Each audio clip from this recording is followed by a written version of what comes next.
Hey guys, welcome back to my channel.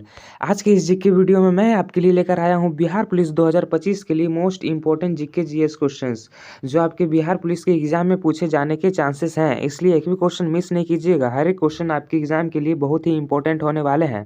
और channel पर नए हो तो सब्सक्राइब और एक लाइक ज़रूर कीजिएगा और अपने दोस्तों के साथ भी शेयर कर दें ताकि उनका तैयारी बेहतर हो। तो बिना देर किए आपका पहला प्रश्न शुरू करते हैं। आपका पहला प्रश्न है, चंपारण सत्याग्रह के समय बिहार का लेफ्टिनेंट गवर्नर कौन था? ऑप्शन है Edward Gait, Lord Canning, Lord Dufferin या फिर लॉर्ड इरविन। इसका सही आंसर हो जाएगा option number A, Edward Gait. Edward Gait Champaran Satyagraha के समय बिहार का लेफ्टिनेंट गवर्नर था। अगला प्रश्न है, पटना मेट्रो परियोजना कब शुरू की गई थी? ऑप्शन है 2020 को, 2014 को, 2021 को या फिर 2022 को। इसका सही आंसर हो जाएगा ऑप्शन नंबर बी, 2014 को। पटना मेट्रो परियोजना 2014 को शुरू की गई थी। अगला प्रश्न है, भारत में योजना आयोग की जगह किस संस्था ने ली? ऑप्शन है नीति आयोग ने, नीतिगत प्राधिकरण ने, विकेंद्रीकरण आयोग ने या फिर विकास परिषद ने। इसका सही आंसर हो जाएगा ऑप्शन नंबर ए, नीति आयोग ने। भारत में योजना आयोग की जगह नीति आयोग ली। अगला प्रश्न है, किस जिले में काव्य संग्रह गाथा के रचयिता की जन्म स्थली स्थित है? ऑप्शन है नालंदा जिले में, भोजपुर जिले में, गया जिले में या फिर सिवान जिले में। इसका सही आंसर हो जाएगा ऑप्शन नंबर बी, भोजपुर जिले में। भोजपुर जिले में जन्मस्थली स्थित है। अगला प्रश्न है, चंपारण के किसानों से नील की खेती बंद कराने का कार्य किसने किया? ऑप्शन है महात्मा गांधी ने, डॉक्टर राजेंद्र प्रसाद ने, सत्येंद्र नाथ बोस ने या फिर आचार्य कृपलानी ने। इसका सही आंसर हो जाएगा ऑप्शन नंबर ए, महात्मा गांधी ने। महात्मा गांधी ने चंपारण के किसानों से नील की खेती बंद कराने का कार्य किया। याद में रख लीजिएगा, आपके एग्जाम के लिए इंपॉर्टेंट क्वेश्चन हो सकते हैं। अगला प्रश्न है, भारत का पहला शिक्षा मंत्री कौन था? ऑप्शन है मौलाना अब्दुल कलाम आज़ाद, राधा कृष्णन, जाकिर हुसैन या फिर जवाहरलाल नेहरू।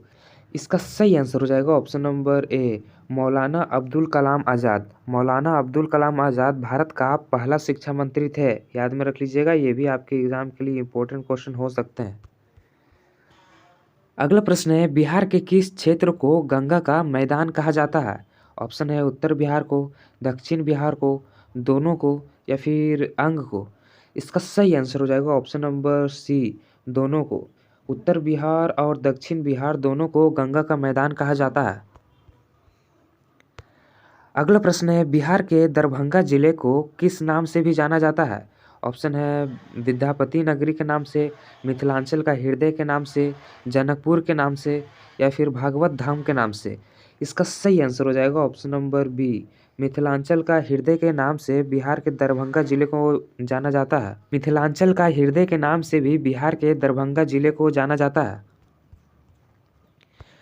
अगला प्रश्न है, बिहू किस राज्य का प्रमुख त्योहार है? ऑप्शन है असम का, बिहार का, उड़ीसा का या फिर पश्चिम बंगाल का। इसका सही आंसर हो जाएगा ऑप्शन नंबर ए, असम राज्य का। बिहू असम राज्य का प्रमुख त्योहार है। अगला प्रश्न है, संविधान सभा की पहली बैठक कब हुई थी?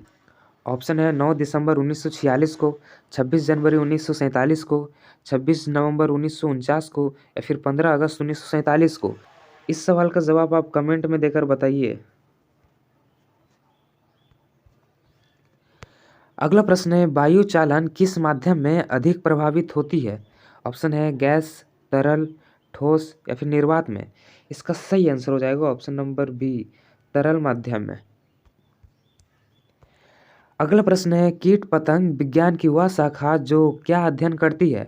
ऑप्शन है पौधों के बारे में, कीट के बारे में, जीवाणुओं के बारे में या फिर स्तनधारियों के बारे में। इसका सही आंसर हो जाएगा ऑप्शन नंबर बी, कीट के बारे में अध्ययन करती है। अगला प्रश्न है, मनुष्य की रक्त श्रृंखलाओं में वाल्व किसमें पाया जाता है? ऑप्शन है धमनियों में, नसों में, हृदय कोशिकाओं में या फिर पूंतों में। इसका सही आंसर हो जाएगा ऑप्शन नंबर बी, नसों में। नसों में वाल्व पाया जाता है। अगला प्रश्न है, सामान्य मानव शरीर का प्रतिशत प्रोटीन कितना होता है? ऑप्शन है लगभग 15%, लगभग 25%, लगभग 40% या फिर लगभग 5%। इसका सही आंसर हो जाएगा ऑप्शन नंबर ए, लगभग 15%। सामान्य मानव शरीर का लगभग प्रोटीन प्रतिशत 15 होता है। अगला प्रश्न है, किस प्रक्रिया में पानी ठंडा होकर वाष्प बनता है? इसका सही आंसर हो जाएगा ऑप्शन नंबर सी, वाष्पीकरण। वाष्पीकरण प्रक्रिया में पानी ठंडा होकर वाष्प बनता है। अगला प्रश्न है, कोशिकाओं की ऊर्जा एटीपी कहाँ बनती है? ऑप्शन है माइटोकॉन्ड्रिया में, न्यूक्लियस में, राइबोसोम में या फिर लाइसोसोम में। इसका सही आंसर हो जाएगा ऑप्शन नंबर ए, माइटोकॉन्ड्रिया में। माइटोकॉन्ड्रिया में एटीपी बनती है। अगला प्रश्न है, किस ग्रह की सतह सबसे गर्म होती है? ऑप्शन है बुध ग्रह की, शुक्र ग्रह की, मंगल ग्रह की या फिर पृथ्वी ग्रह की। इसका सही आंसर हो जाएगा ऑप्शन नंबर बी, शुक्र ग्रह की। शुक्र ग्रह की सबसे गर्म ग्रह होती है। अगला प्रश्न है, पाचन में एसिड का योगदान किस ग्रंथि में होता है? ऑप्शन है अग्नाशय में, पेट में, यकृत में या फिर किडनी में। इसका सही आंसर हो जाएगा ऑप्शन नंबर बी, पेट में। पाचन में एसिड का योगदान पेट में होता है। अगला प्रश्न है, सूर्य की परत जो सूर्य के सबसे बाहरी हिस्सों को दर्शाती है वह क्या कहलाती है? ऑप्शन है फोटोस्फीयर, कोरोना, क्रोमोस्फीयर या फिर कोर। इसका सही आंसर हो जाएगा ऑप्शन नंबर बी, कोरोना। सूर्य की परत जो सूर्य के सबसे बाहरी हिस्सों को दर्शाती है कोरोना कहलाती है। अगला प्रश्न है, मनुष्य की आंखों में दृष्टि दोष की सामान्य समस्या कौन सी है? इसका सही आंसर हो जाएगा ऑप्शन नंबर बी, मायोपिया और हाइपोरपिया। मायोपिया और हाइपोरपिया मनुष्य की आंखों में दृष्टि दोष की सामान्य समस्या होती है। अगला प्रश्न है, प्रकाश का अपवर्तन किस कारण से होता है? ऑप्शन है गति में बदलाव के कारण, माध्यम में परिवर्तन के कारण, रंग के कारण या फिर तापमान के कारण। इसका सही आंसर हो जाएगा ऑप्शन नंबर बी, माध्यम में परिवर्तन के कारण। माध्यम में परिवर्तन के कारण प्रकाश का अपवर्तन होता है। अगला प्रश्न है, कौन सा विटामिन जल में घुलनशील नहीं है? ऑप्शन है vitamin A, vitamin C, vitamin B या फिर विटामिन एच। इसका सही आंसर हो जाएगा option number A, vitamin A. Vitamin A जल में घुलनशील नहीं है। अगला प्रश्न है, कोशिका सिद्धांत किसने दिया था? इसका सही आंसर हो जाएगा option number A, Matthias Jacob Schleiden और थियोडोर स्वान ने कोशिका सिद्धांत दिया था। अगला प्रश्न है, डीएनए की डबल हेलिक्स संरचना किसने दी थी? ऑप्शन है मेंडल ने, डार्विन ने, वाटसन और क्रिक ने या फिर हुक ने। इसका सही आंसर हो जाएगा ऑप्शन नंबर सी, वाटसन और क्रिक ने। वाटसन और क्रिक ने डीएनए की डबल हेलिक्स संरचना दिए थे। अगला प्रश्न है, ब्लड प्रेशर मापने वाला यंत्र क्या कहलाता है? ऑप्शन है बैरोमीटर, थर्मामीटर, एस्फिग्मोमैनोमीटर या फिर हाइग्रोमीटर। इसका सही आंसर हो जाएगा ऑप्शन नंबर सी, एस्फिग्मोमैनोमीटर। एस्फिग्मोमैनोमीटर से ब्लड प्रेशर मापा जाता है। याद में रख लीजिएगा, ये भी आपके एग्जाम के लिए इंपॉर्टेंट क्वेश्चन हो सकते हैं। अगला प्रश्न है, दूध का रंग सफ़ेद क्यों होता है? ऑप्शन है प्रोटीन के कारण, कैल्शियम के कारण, केसिन के कारण या फिर विटामिन के कारण। इसका सही आंसर हो जाएगा ऑप्शन नंबर सी, केसिन के कारण। केसिन के कारण दूध का रंग सफ़ेद होता है। अगला प्रश्न है, बायोलॉजी शब्द का सर्वप्रथम प्रयोग किसने किया था? ऑप्शन है लैमार्क ने, मेंडल ने, लिनियस ने या फिर लैमार्क और ट्रेविरेनस ने। इसका सही आंसर हो जाएगा ऑप्शन नंबर डी, लैमार्क और ट्रेविरेसन ने। लैमार्क और ट्रेविरेसन ने बायोलॉजी शब्द का सर्वप्रथम प्रयोग किया था। अगला प्रश्न है, मानव में आँखों की संख्या को किस प्रकार की दृष्टि कहा जाता है? ऑप्शन है एकाक्षी दृष्टि, द्विदृष्टि, त्रिदृष्टि या फिर मिश्रित दृष्टि। इसका सही आंसर हो जाएगा ऑप्शन नंबर बी, द्विदृष्टि। मानव में आँखों की संख्या को द्विदृष्टि कहा जाता है। अगला प्रश्न है, पृथ्वी की गुरुत्वाकर्षण शक्ति किसने खोजी थी? ऑप्शन है गैलीलियो ने, न्यूटन ने, आइंस्टीन ने या फिर हुक ने। इस सवाल का जवाब आप कमेंट में देकर बताइए। अगला प्रश्न है, वायु में जल वाष्प की मात्रा को क्या कहते हैं? ऑप्शन है तापमान, आर्द्रता, वायु दाब या फिर विकिरण। इसका सही आंसर हो जाएगा ऑप्शन नंबर बी, आर्द्रता। आर्द्रता वायु में जल वाष्प की मात्रा को कहते हैं। अगला प्रश्न है, सबसे कम तरंगदैर्घ्य किस रंग की होती है? ऑप्शन है नीला रंग की, हरा रंग की, बैंगनी रंग की या फिर लाल रंग की। इसका सही आंसर हो जाएगा ऑप्शन नंबर सी, बैंगनी रंग की। बैंगनी रंग की सबसे कम तरंगदैर्घ्य होती है। अगला प्रश्न है, डीएनए कहाँ स्थित होता है? ऑप्शन है साइटोप्लाज्म में, न्यूक्लियस में, कोशिका झिल्ली में या फिर माइटोकॉन्ड्रिया में। इसका सही आंसर हो जाएगा ऑप्शन नंबर बी, न्यूक्लियस में। डीएनए न्यूक्लियस में स्थित होता है। अगला प्रश्न है, कोशिकीय शक्ति केंद्र कौन सा अंगक है? ऑप्शन है राइबोसोम, न्यूक्लियस, माइटोकॉन्ड्रिया या फिर लाइसोसोम। इसका सही आंसर हो जाएगा ऑप्शन नंबर सी, माइटोकॉन्ड्रिया। कोशिकीय शक्ति केंद्र माइटोकॉन्ड्रिया अंगक है। अगला प्रश्न है, ऑक्सीजन गैस सबसे पहले किसने खोजी थी? ऑप्शन है न्यूटन ने, प्रिस्टले ने, लेवॉयजियर ने या फिर रदरफोर्ड ने। इसका सही आंसर हो जाएगा ऑप्शन नंबर बी, प्रिस्टले ने। प्रिस्टले ने ऑक्सीजन गैस सबसे पहले खोजे थे। अगला प्रश्न है, पौधों में भोजन का परिवहन कौन करता है? ऑप्शन है जाइलम, फ्लोएम, मेरिस्टेम या फिर कोलेनकाइमा। इसका सही आंसर हो जाएगा option number B, phloem. Phloem पौधे में भोजन का परिवहन करता है। अगला प्रश्न है, कर्क रेखा के समीप कौन सा जंगल पाया जाता है? इसका सही आंसर हो जाएगा ऑप्शन नंबर बी, उष्णकटिबंधीय वर्षावन। कर्क रेखा के समीप उष्णकटिबंधीय वर्षावन जंगल पाया जाता है। अगला प्रश्न है, रक्त में कौन सी चीज रोग प्रतिरोधक क्षमता बढ़ाती है? ऑप्शन है WBC, RBC, प्लेटलेट या फिर प्लाज्मा। इसका सही आंसर हो जाएगा ऑप्शन नंबर ए, WBC। वाइट ब्लड सेल्स रोग प्रतिरोधकता क्षमता बढ़ाती है। अगला प्रश्न है, सबसे कम ऊष्मा चालक कौन सा पदार्थ का है? ऑप्शन है चांदी का, लोहा का, लकड़ी का या फिर तांबा का। इसका सही आंसर हो जाएगा ऑप्शन नंबर सी, लकड़ी का। सबसे कम ऊष्मा चालक लकड़ी पदार्थ का होता है। अगला प्रश्न है, झांसी की रानी लक्ष्मीबाई किस युद्ध में वीर गति को प्राप्त हुई थी?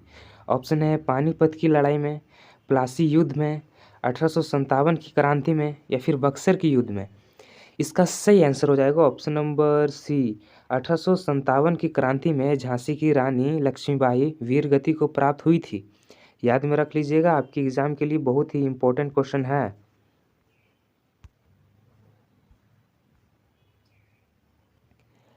अगला प्रश्न है, किसने बंगाल का विभाजन किया था? ऑप्शन है लॉर्ड रिपन ने, लॉर्ड मिंटो ने, लॉर्ड कर्जन ने या फिर लॉर्ड डफरिन ने।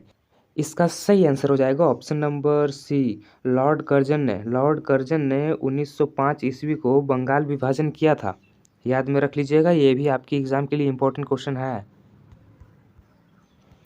अगला प्रश्न है, अल हिलाल समाचार पत्र किसने शुरू किया था? ऑप्शन है मौलाना आज़ाद ने, मौलाना शौकत अली ने, अलीगढ़ खान ने या फिर मोहम्मद अली जिन्ना ने। इसका सही आंसर हो जाएगा ऑप्शन नंबर ए, मौलाना आज़ाद ने। अल हिलाल समाचार पत्र मौलाना आज़ाद ने शुरू किया था। अगला प्रश्न है, भारतीय संविधान सभा का प्रथम अध्यक्ष कौन था?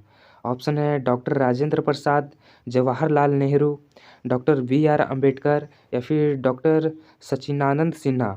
इसका सही आंसर हो जाएगा ऑप्शन नंबर डी, डॉक्टर सच्चिदानंद सिन्हा। डॉक्टर सच्चिदानंद सिन्हा भारतीय संविधान सभा के प्रथम अध्यक्ष थे।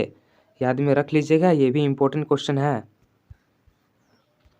अगला प्रश्न है, किस क्रांतिकारी ने असेंबली में बम फेंका था? ऑप्शन है भगत सिंह ने, चंद्रशेखर आज़ाद ने, राम प्रसाद बिस्मिल ने या फिर खुदीराम बोस ने। इसका सही आंसर हो जाएगा ऑप्शन नंबर ए, भगत सिंह ने। भगत सिंह ने असेंबली में बम फेंका था। अगला प्रश्न है, नालंदा विश्वविद्यालय को किसने जलाया था? ऑप्शन है मोहम्मद बिन कासिम ने, बख्तियार खिलजी ने, मोहम्मद गौरी ने या फिर इल्तुतमिश ने। इसका सही आंसर हो जाएगा ऑप्शन नंबर बी, विख्तियार खिलजी ने नालंदा विश्वविद्यालय को जलाया था। अगला प्रश्न है, किसने राजतरंगिणी नामक ग्रंथ लिखा था? ऑप्शन है बाणभट्ट ने, काल्हन ने, विष्णुगुप्त ने या फिर पतंजलि ने। इसका सही आंसर हो जाएगा ऑप्शन नंबर बी, काल्हन ने राजतरंगिणी नामक ग्रंथ लिखा था। अगला प्रश्न है, मौर्य साम्राज्य की स्थापना कब हुई थी? ऑप्शन है 322 ईस्वी पूर्व, 326 ईस्वी पूर्व, 185 ईस्वी पूर्व या फिर 100 ईस्वी पूर्व। इसका सही आंसर हो जाएगा ऑप्शन नंबर ए, 322 ईस्वी पूर्व। 322 ईस्वी पूर्व मौर्य साम्राज्य की स्थापना हुई थी। अगला प्रश्न है, तहकीक ए हिंदी पुस्तक किसने लिखी? ऑप्शन है अल बेरूनी ने, इब्न बतूता ने, फैजली ने या फिर अमीर खुसरो ने। इसका सही आंसर हो जाएगा ऑप्शन नंबर ए, अल बेरूनी ने तहकीक ए हिंदी पुस्तक लिखी थी। अगला प्रश्न है, शेर शाह सूरी ने किस नई मुद्रा की शुरुआत की थी? ऑप्शन है रुपया की, असरफी की, दम की या फिर टंका की। इसका सही आंसर हो जाएगा ऑप्शन नंबर ए, रुपया की। शेर शाह सूरी ने रुपया मुद्रा की शुरुआत की थी। अगला प्रश्न है, किसने विजय स्तंभ का निर्माण कराया था? ऑप्शन है महाराणा प्रताप ने, राणा सांगा ने, राणा कुंभा ने या फिर उदय सिंह ने। इसका सही आंसर हो जाएगा option number C, Rana Kumbha ने। राणा कुंभा ने विजय स्तंभ का निर्माण कराया था।